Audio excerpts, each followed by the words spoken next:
Me chamo Marcos e fiquei preso por quase 6 anos no total. Não quero dizer em qual presídio, porque francamente não me convém dar esse detalhe. Fui preso por algo que realmente fiz. Não vou me colocar aqui como a vítima, porque não sou. Estar na prisão é complicado, muito mais do que podem imaginar aqueles que nunca estiveram lá. Isso aconteceu no 2º ano, justamente quando me mudaram de cela sem nenhum aviso prévio. Para lá mandavam certos internos, mas ninguém dizia o motivo específico. Chamavam eles de os calados. Eram caras estranhos, muito diferentes do restante. E honestamente, quando me mandaram para lá, não me deram explicação de por que eu estava sendo transferido.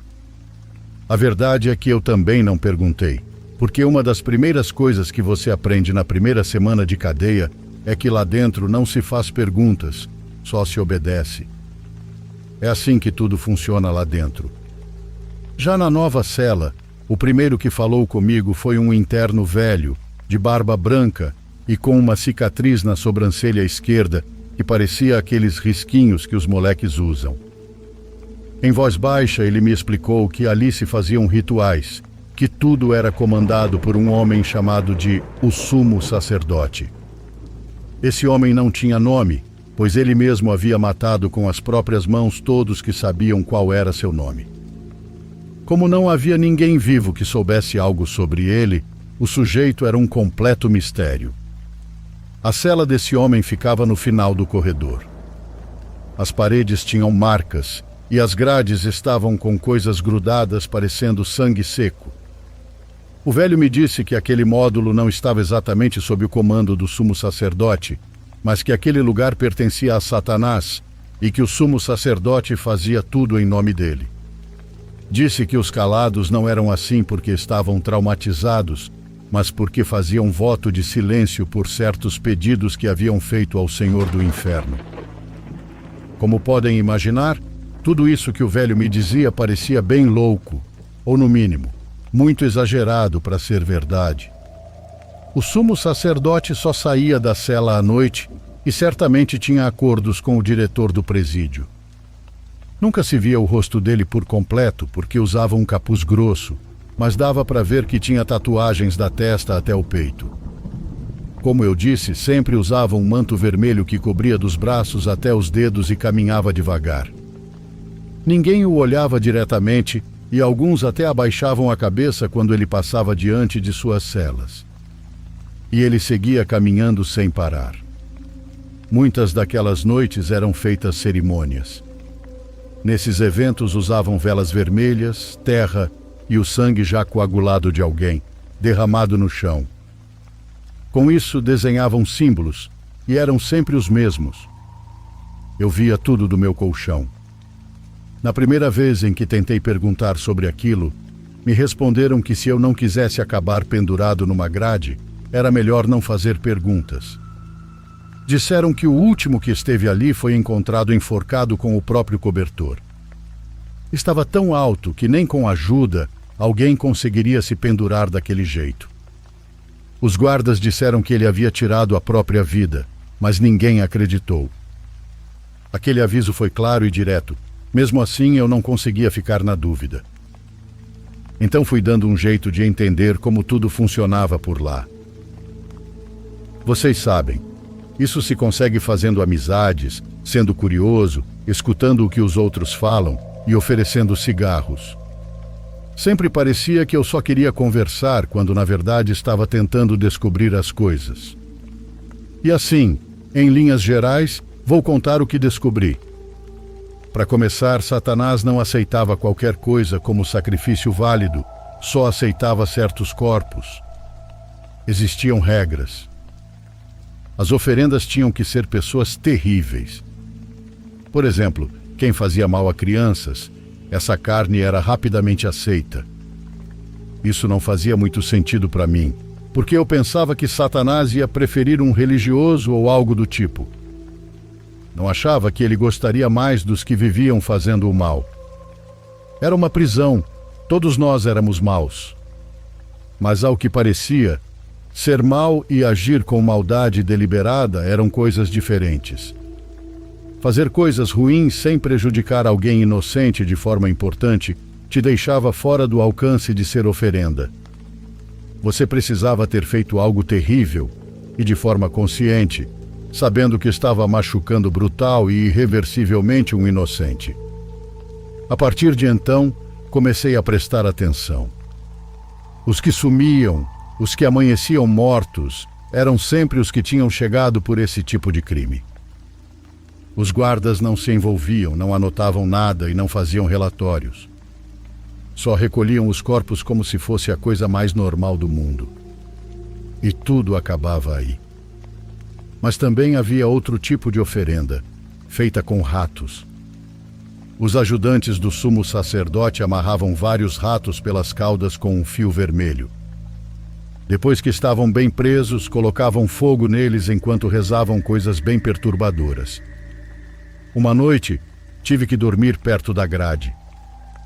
Não consegui fechar os olhos e o cheiro era horrível. Não era aquele cheiro típico da prisão, era uma podridão forte. Me cobri com a camiseta, mas não adiantou. Quando me aproximei da grade, vi algo preto, alto e deformado. Tinha as pernas viradas e as mãos pareciam facas longas. Ia de cela em cela. Quando passou em frente à minha cela, eu congelei. Não conseguia acreditar no que estava vendo, parecia completamente impossível que aquilo fosse real. Atrás daquilo vinha o sumo sacerdote, falando um monte de orações com os braços erguidos, implorando não sei o quê. Mas o que eu sei é que na manhã seguinte havia um interno a menos. Um cara que tinha cara de doido. Ele havia chegado há pouco tempo e todos sabíamos que estava ali por algo que tinha feito com uma criança. E bom, pela manhã ele já estava morto. O corpo não tinha ferimentos, apenas os olhos abertos. Semanas se passaram e os rituais, as velas, os desenhos e as orações estranhas continuaram. À noite, o sumo sacerdote saía, às vezes sozinho, às vezes acompanhado daquela coisa preta, cuja presença provocava aquele cheiro insuportável. Certa vez, quando entrou um guarda novo, ouvi alguém explicando para ele que naquela ala se limpava a cadeia. Que era melhor Satanás receber como sacrifício aqueles que machucavam crianças. Que isso era melhor do que deixá-lo sair para a rua. Que ignorasse tudo o que visse, ouvisse, cheirasse ou sentisse. O tempo passou, cumpri minha pena e fui libertado. Mas não consigo esquecer tudo o que vivi. Aqueles gritos que não saíam completamente por causa das camisetas que amarravam nas bocas ainda me dá agonia. Os golpes e tremores no chão antes de alguém deixar esse mundo ainda estão em minha mente. Depois que saí, a primeira coisa que fiz foi tatuar nas costas a imagem da medalha de São Bento. Não sei se adianta de algo, mas também fui até uma igreja me confessar. Contei ao padre tudo que ainda me atormenta. E agora, contando isso, pelo menos sinto que isso me ajuda um pouco. Agora vocês sabem o que realmente acontece dentro de uma prisão. Porque na prisão, assombrações existem de verdade.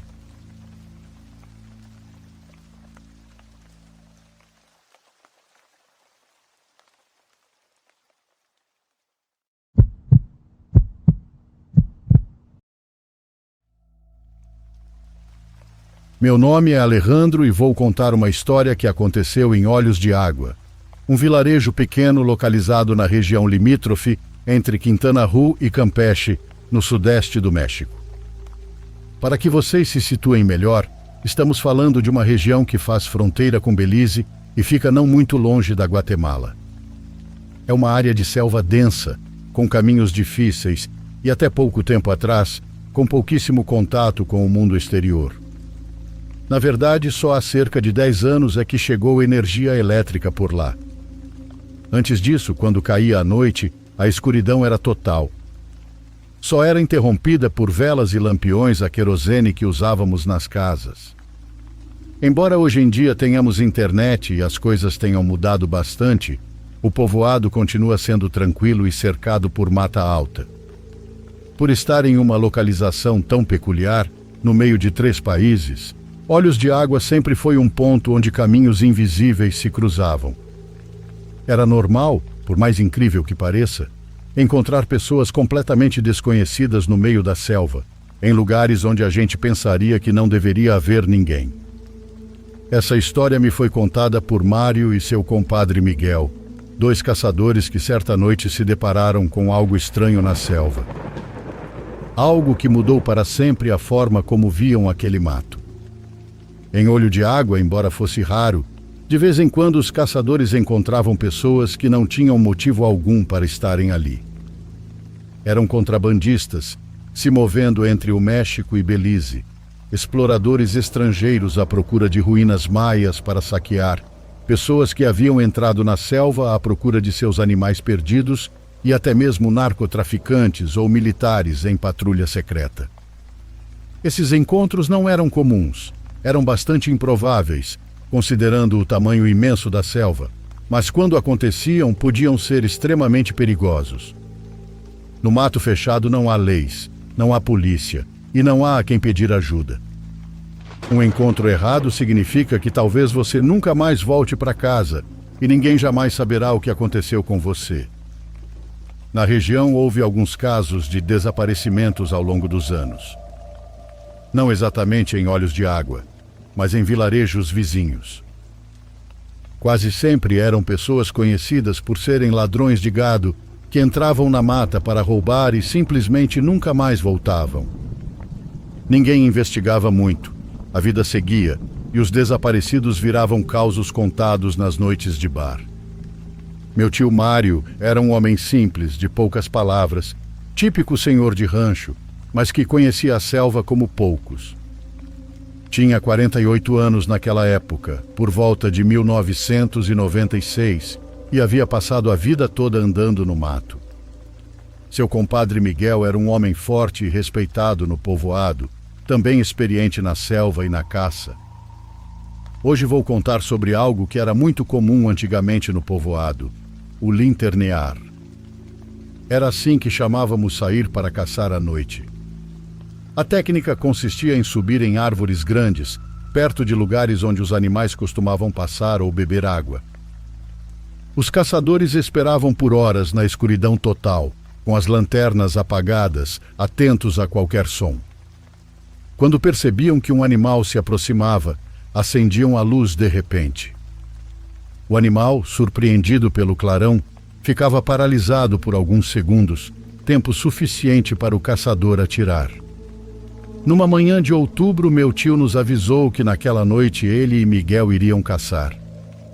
Saíram por volta das 15 com as mochilas preparadas com água, comida, munições para o rifle e suas lanternas. Precisavam caminhar cerca de 2 horas até chegar ao ponto escolhido para caçar, um lugar sem nome onde havia bebedouros naturais que os animais frequentavam durante a madrugada. Naquela noite havia lua cheia, condição perfeita para isso. As melhores noites eram essas com lua clara, pois permitiam enxergar o caminho sem gastar as baterias das lanternas antes da hora. E uma vez posicionados, a luz da lua era suficiente para distinguir as formas na escuridão. A selva tem sua própria sinfonia noturna, o canto dos insetos, o guincho ocasional de algum animal distante e o sussurro das folhas com a brisa. Quando se passa tempo suficiente no mato, aprende-se a identificar cada som, a saber o que é normal e o que não é. Naquela noite tudo parecia em ordem, mas depois da meia-noite algo mudou. Meu tio percebeu primeiro sons difíceis de identificar, como galhos quebrando ao longe, mas com um padrão diferente do que os animais normalmente fazem. Os sons aumentaram, se aproximando, confundindo-os. Não eram passos de veado, tampouco de onça pintada. Havia algo no ritmo que parecia inquietante, mas ao mesmo tempo familiar. O que meu tio Mário e Miguel jamais imaginaram era que naquela noite, enquanto tentavam entender aqueles sons desconcertantes, veriam algo que os marcaria para sempre. Embora fosse raro, não era impossível encontrar outros caçadores.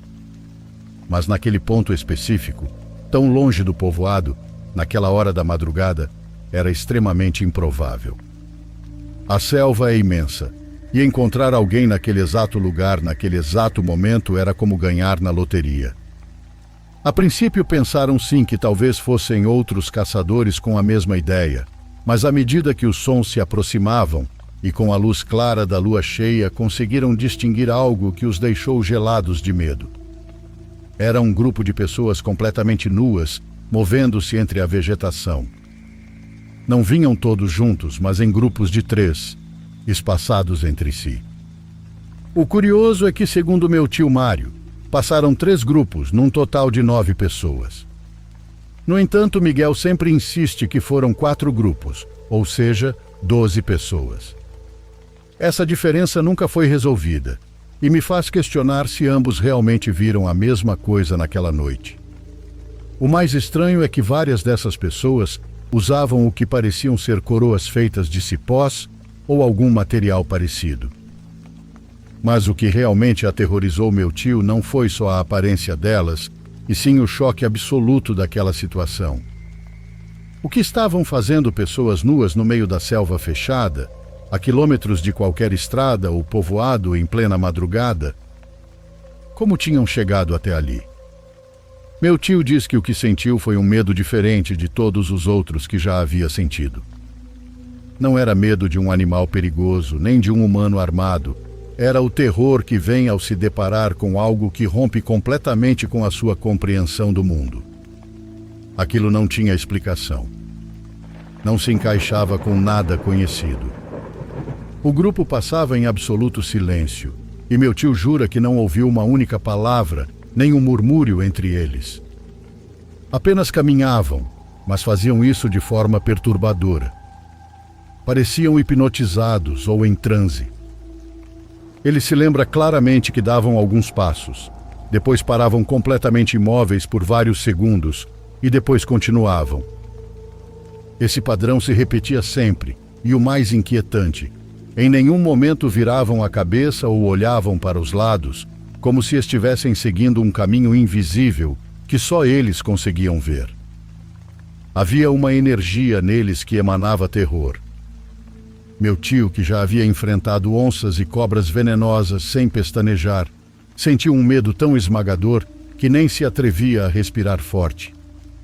Era como se aquelas pessoas, apesar de estarem em transe, pudessem perceber qualquer presença estranha ao grupo. Quando apareceu o primeiro grupo de 3 pessoas, tanto meu tio quanto Miguel, por instinto, ficaram completamente imóveis. Não foi preciso sinal nenhum. Os 2 se entenderam sem trocar uma palavra. O que estavam vendo não era normal, e o melhor era não chamar atenção. Ficaram por muito tempo completamente paralisados no alto das árvores, dominados pelo medo e pela incerteza. Os grupos de 3 apareciam em intervalos, como se circulassem por ali, sempre na mesma rota e com o mesmo comportamento hipnótico. Só depois de terem certeza de que o último grupo havia se afastado o suficiente e ainda esperaram um tempo extra por precaução, é que meu tio finalmente se atreveu a assobiar baixinho para saber se Miguel estava bem. A resposta veio como um assobio curto e baixo. Ambos estavam vivos, mas nenhum dos 2 se atrevia a descer. Naquela noite não deram um tiro sequer. A caçada havia terminado antes mesmo de começar. E embora já não vissem mais ninguém, nem meu tio nem Miguel tiveram coragem de descer das árvores no escuro. Decidiram esperar pelos primeiros raios de sol, preferindo aguentar horas de desconforto a correr o risco de encontrar aquelas pessoas frente a frente. Quando finalmente voltaram à comunidade, foram direto para a cantina. Precisavam de uma bebida forte e, talvez mais importante, precisavam conversar sobre o que tinham visto. A princípio, as pessoas acharam que estavam exagerando ou que tinham bebido durante a caçada, mas então um velho do povoado, chamado Dom Júlio, se aproximou da mesa. Eu também já os vi, disse em voz baixa. Há anos, quando ainda me enfiava no mato. São gente que vive lá dentro. Dom Júlio contou que, segundo ele, não se tratava de nenhum grupo indígena conhecido. Eram pessoas de pele notavelmente branca, o que tornava ainda mais estranha sua presença naquela região.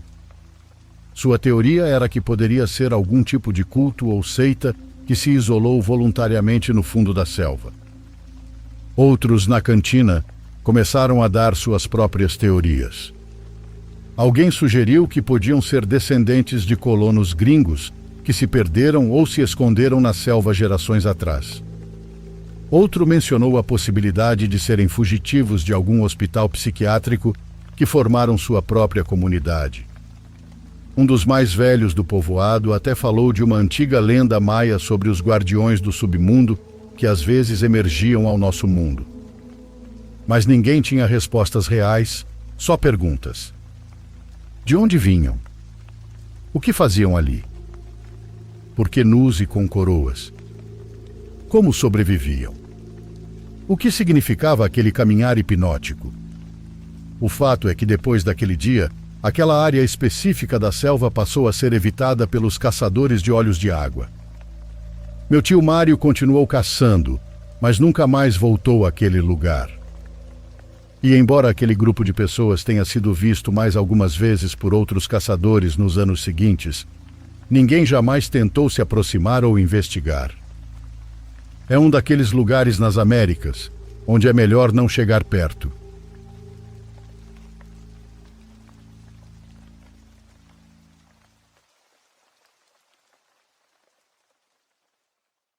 Por favor, curta e se inscreva se você estiver gostando. Agora continuamos.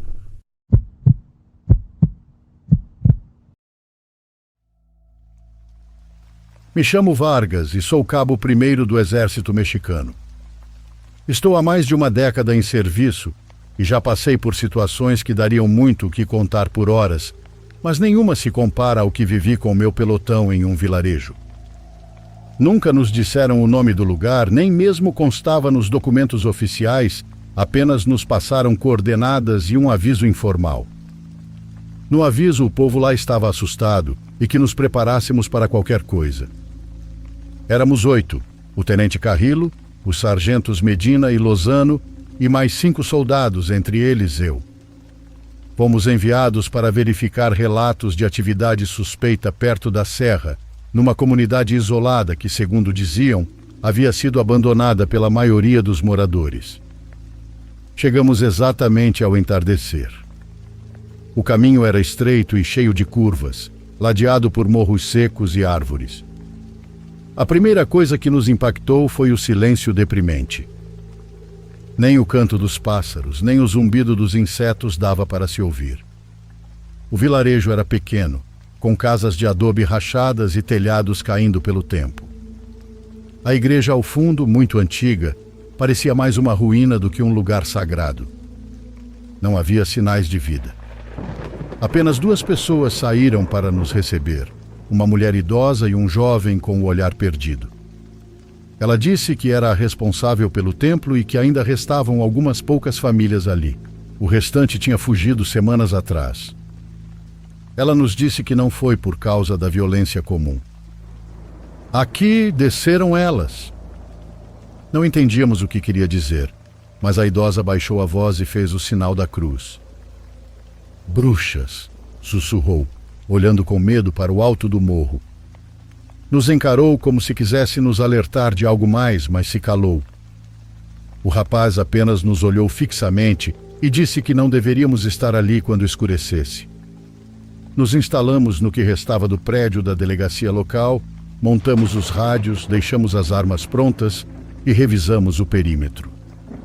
Nada parecia fora do normal, só o ambiente que pesava, como se o ar estivesse carregado. O tenente ordenou rondas de vigilância. Lozano e eu fomos os primeiros a patrulhar a parte de trás do vilarejo, em direção a uma trilha que levava ao morro. Enquanto andávamos entre os arbustos secos e árvores retorcidas, senti como se estivéssemos sendo vigiados. Lozano foi o primeiro a comentar que sentia que algo nos seguia. Mas não havia ninguém. Voltamos e relatamos sem novidades, embora nenhum de nós conseguisse esconder o nervosismo. Aquela noite o céu estava totalmente limpo, mas a lua se escondia atrás de uma neblina grossa. O ar cheirava a terra molhada, mesmo sem ter chovido. Foi então que começaram os sons. À 1h34 da manhã, ouvimos um grito longo e agudo. Um por um, os homens acordaram em alerta. Carrillo nos ordenou sair em formação. O grito se repetiu, desta vez mais próximo, e então ouvimos algo como muitos passos nos cercando. Apontamos as lanternas para todos os lados e nada. Medina foi o primeiro a vê-las. Gritou e apontou para uma direção e todos viramos. A uns 20 metros na colina ao lado da igreja, vimos 3 pessoas de pé. Eram altas, cobertas por algo parecido com mantos, e tinham silhueta feminina. Uma delas se movia em espasmos, como se fosse sacudida, e a outra flutuava a poucos centímetros do chão. A terceira apenas nos observava. As lanternas começaram a piscar e o rádio emitia estática. O tenente Carrillo gritava ordens, mas sua voz parecia distorcida, como se ele estivesse falando debaixo d'água. Um dos soldados, Luan, correu em direção às mulheres sem aviso. Ninguém conseguiu detê-lo. A última coisa que vimos foi ele se perdendo na neblina que, de repente, desceu do morro como uma onda. E então ouvimos o grito dele. Apontamos as armas para a colina, mas já tinham desaparecido. Estava apenas a neblina densa como fumaça. Corremos até onde Luan havia sumido, mas era impossível enxergar mais do que alguns passos adiante. Carrillo ordenou o recuo e que fechássemos o perímetro. Quando voltamos à base improvisada, algo nos esperava na entrada. Uma figura feita de galhos, ossos pequenos e trapos amarrados com cabelo humano. No peito tinha um botão do uniforme de Luan. Ninguém falou por vários minutos e passamos o resto da noite acordados. Não dissemos nada, mas o medo era visível nos olhos de todos. Luan continuava desaparecido e os rádios não funcionavam. Ao amanhecer, um grupo com 3 soldados, Medina, Lozano e eu, saímos para procurar Luan. Caminhamos pela trilha que contornava a igreja em direção ao morro. Não demorou para encontrarmos pegadas profundas, grandes demais para serem humanas, e galhos torcidos com fitas de tecido amarradas em nós estranhos. Chegamos a uma clareira.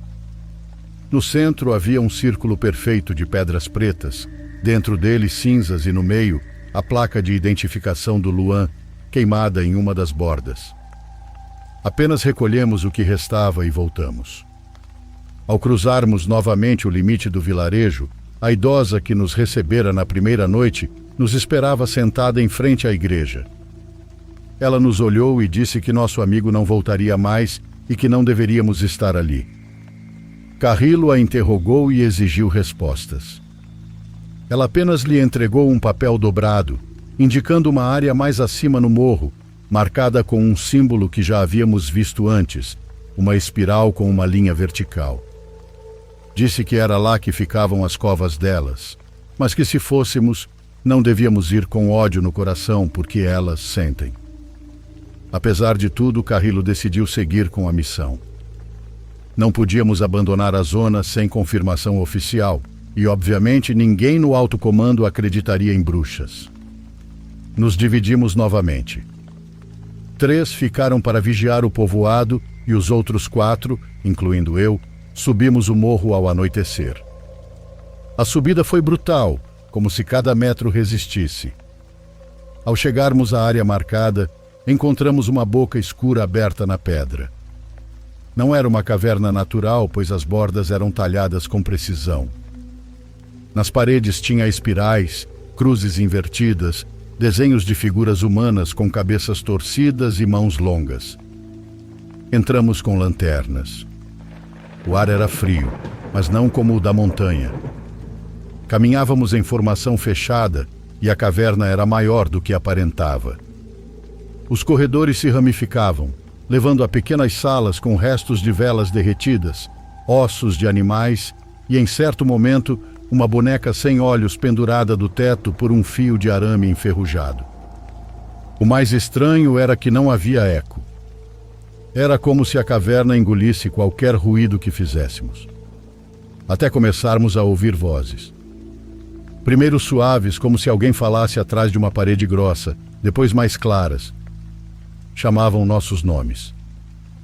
Vargas. Virei e ninguém havia falado comigo. Mas ouvi meu nome outra vez mais próximo. Os outros também começaram a ouvir. Carrillo ordenou a saída imediata, mas ao virarmos para voltar, o corredor por onde havíamos entrado já não estava lá. Era outro túnel. Os símbolos nas paredes haviam mudado, agora mostravam corpos encolhidos com bocas abertas em gritos. Corremos sem pensar, procurando uma saída, e então as vimos. Eram 3 e estavam no fundo. Não caminhavam, deslizavam. Seus pés não tocavam o chão. Uma usava uma máscara de ossos cobrindo o rosto, outra tinha o rosto invertido, com a boca começando na testa, e a terceira era apenas uma silhueta negra com olhos brancos. As lanternas se apagaram e senti uma pressão no peito, como se algo tentasse entrar pela minha boca. Carrillo gritou para atirarmos, mas as balas ricocheteavam nas paredes. A figura escura avançou em minha direção. Toquei meu crucifixo e gritei o único trecho de oração que lembrava de cor, um Pai Nosso. A coisa parou e se desfez na escuridão da caverna. Só conseguimos ouvir gritos agudos e a caverna parecia tremer. Saímos correndo sem olhar para trás. Ao emergirmos, o céu estava escuro e tínhamos passado mais tempo lá dentro do que pensávamos. Carrillo sangrava pelo nariz. Lozano não parava de vomitar e Medina já não falava. Quando voltamos para o vilarejo, a senhora nos esperava novamente. Medina nunca mais falou depois disso. Não era só que ele não pronunciasse nenhuma palavra, era como se ele não estivesse mais ali. Caminhava, obedecia ordens básicas, mas seus olhos estavam vazios. Mais tarde descobrimos que ele não comia nem dormia. Limitava-se a encarar fixamente algum ponto, como se estivesse esperando por alguém. O tenente Carrillo, apesar de tudo o que havíamos vivido, ainda tentava manter a cadeia de comando. Reuniu o grupo, traçou uma estratégia para sair do povoado na primeira hora da manhã, mas toda tentativa de comunicação com o quartel-general era em vão. O rádio só emitia um ruído branco, interrompido por ocasionais frases distorcidas que ninguém entendia. Naquela noite fizemos turnos para vigiar, mas o sono nos venceu. Quando acordei, não sei se minutos ou horas depois, já não estávamos todos. Lozano e outro soldado chamado Jimenez tinham desaparecido. Suas camas estavam intactas, restavam apenas as botas e sobre o travesseiro de Lozano, uma mão seca. Não era de uma pessoa. Tinha unhas pretas e uma pulseira trançada de fio, como aquelas que crianças vendem. Senti um calafrio e saímos para procurá-los, gritando seus nomes. Carrillo se enfureceu e, como se esperasse que alguém o ouvisse, começou a gritar que não tínhamos medo e que éramos o exército. Um canto começou a soar de algum lugar entre as casas. Era uma voz feminina. Medina se levantou e caminhou em direção ao canto. O seguimos e ele andava sem parar, sem olhar para os lados, como se soubesse exatamente para onde ir. Chegou à igreja, empurrou a porta e entrou. Lá dentro, o ambiente era diferente. O ar cheirava a sangue e cera. Os bancos estavam virados e sobre o altar havia símbolos pintados com algo escuro. Medina ajoelhou-se diante do altar e começou a murmurar.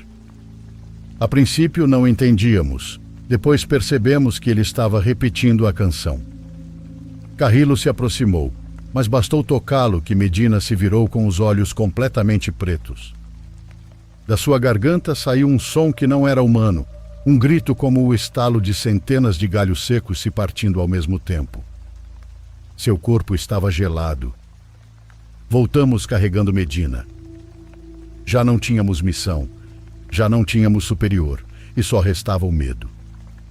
Naquela noite empilhamos móveis contra as janelas e portas. Ninguém falou, só esperávamos. E os gritos chegaram primeiro. Cada um ouvia algo diferente.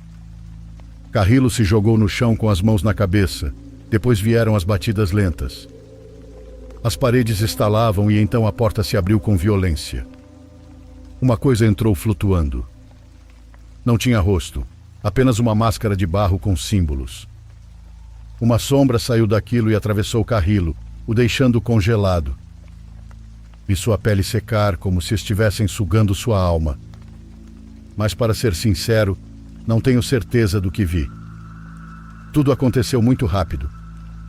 Medina se levantou sozinho, caminhou em direção à figura com a máscara, mas não viu o que aconteceu. Só corremos. Não lembro como nem em que momento saímos da casa, só me lembro do frio. Um frio que não vinha do ar, mas do medo puro. Nos refugiamos em uma construção abandonada. Talvez um velho galpão. Lá, sob o teto podre, nos trancamos. Estávamos apenas 3. Eu, o cabo Montiel e Sanches, um jovem recém-ingressado no batalhão. Sanches foi o primeiro a se levantar e ir ver. Não o impedimos e poucos segundos depois voltou tremendo. Disse que todo o vilarejo estava coberto por uma névoa cinza. Montiel decidiu que precisávamos nos mover. Não podíamos ficar ali esperando que nos encontrassem, porque nem sequer sabiam da nossa situação. A ideia era chegar ao veículo e sair pela mesma trilha por onde havíamos entrado. Mas ao chegarmos, o veículo não ligava. Caminhamos em direção à igreja, pensando que talvez lá encontrássemos algo útil. Só achamos marcas no chão, linhas desenhadas em círculos com cinzas e pedras. E em um dos bancos estava o colete de Carrilo, manchado com algo pegajoso. Montiel pegou o colete de Carrilo e não disse nada. Seu rosto ainda era firme, mas os olhos não. Parecia entender que havíamos chegado ao limite. Não tínhamos a quem reportar, nem reforços, nem um veículo funcional. Só restávamos nós. Decidimos sair a pé, seguir pelo caminho oposto ao que havíamos feito para chegar.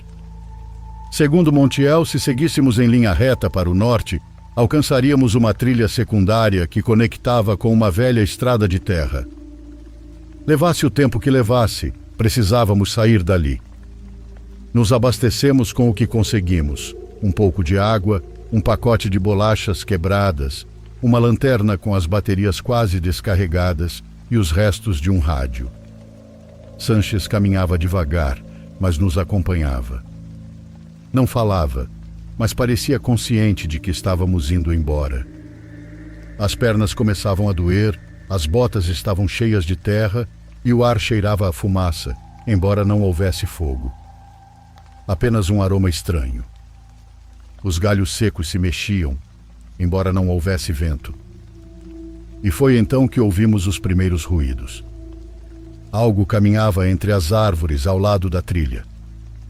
Não vimos, mas ouvimos galhos se partindo, folhas sendo remexidas e passos lentos. Parados, e ficamos em silêncio.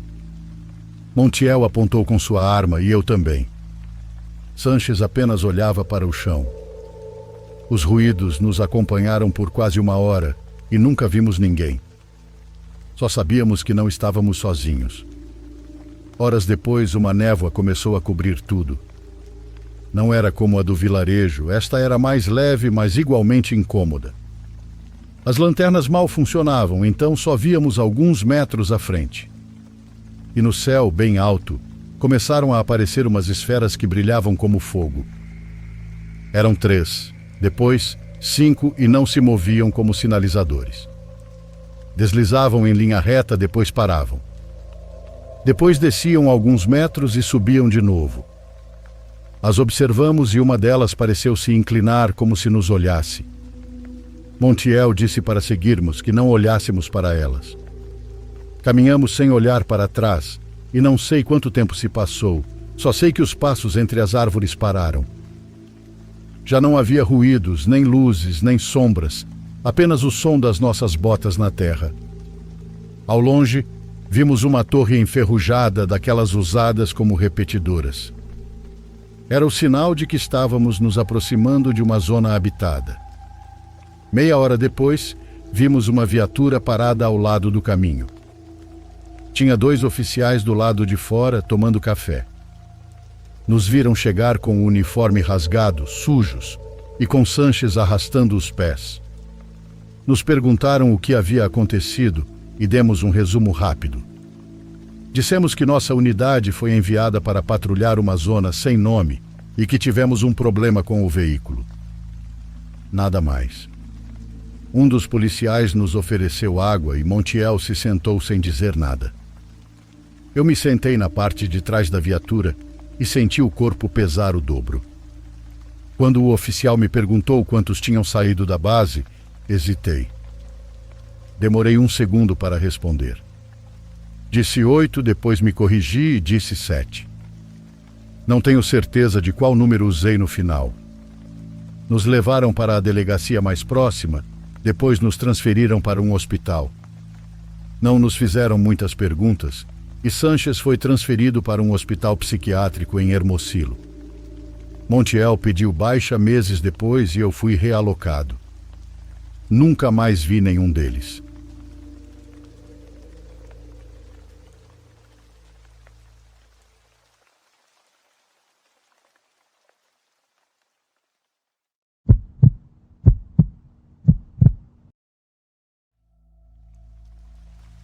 Em novembro de 2019, comecei a trabalhar em uma loja de autoatendimento aqui no estado de São Paulo. Meu turno era de 9 horas. Eu entrava às 11 da noite e saía às 8 da manhã do dia seguinte. Desde o meu primeiro dia, pude sentir uma vibração muito estranha na loja. Para ser sincero, tinha medo de passar as noites na adega, mesmo não estando sozinho. No total, 6 pessoas trabalhavam no turno noturno. Aos poucos fui conhecendo meus companheiros e acabamos nos tornando bons amigos. Por volta da 1 da manhã, tínhamos 1 hora livre para jantar e todos nos encontrávamos na sala de jantar. Tínhamos o hábito de contar histórias enquanto aquecíamos a comida. Geralmente eram histórias de familiares. No meio dessas conversas, o responsável pelo turno nos contou que na loja, mais concretamente na zona dos laticínios, apareceu uma criança para ele. Alguns dos meus colegas ouviram o choro de uma mulher e até viram a sombra daquela criança andando pelos corredores.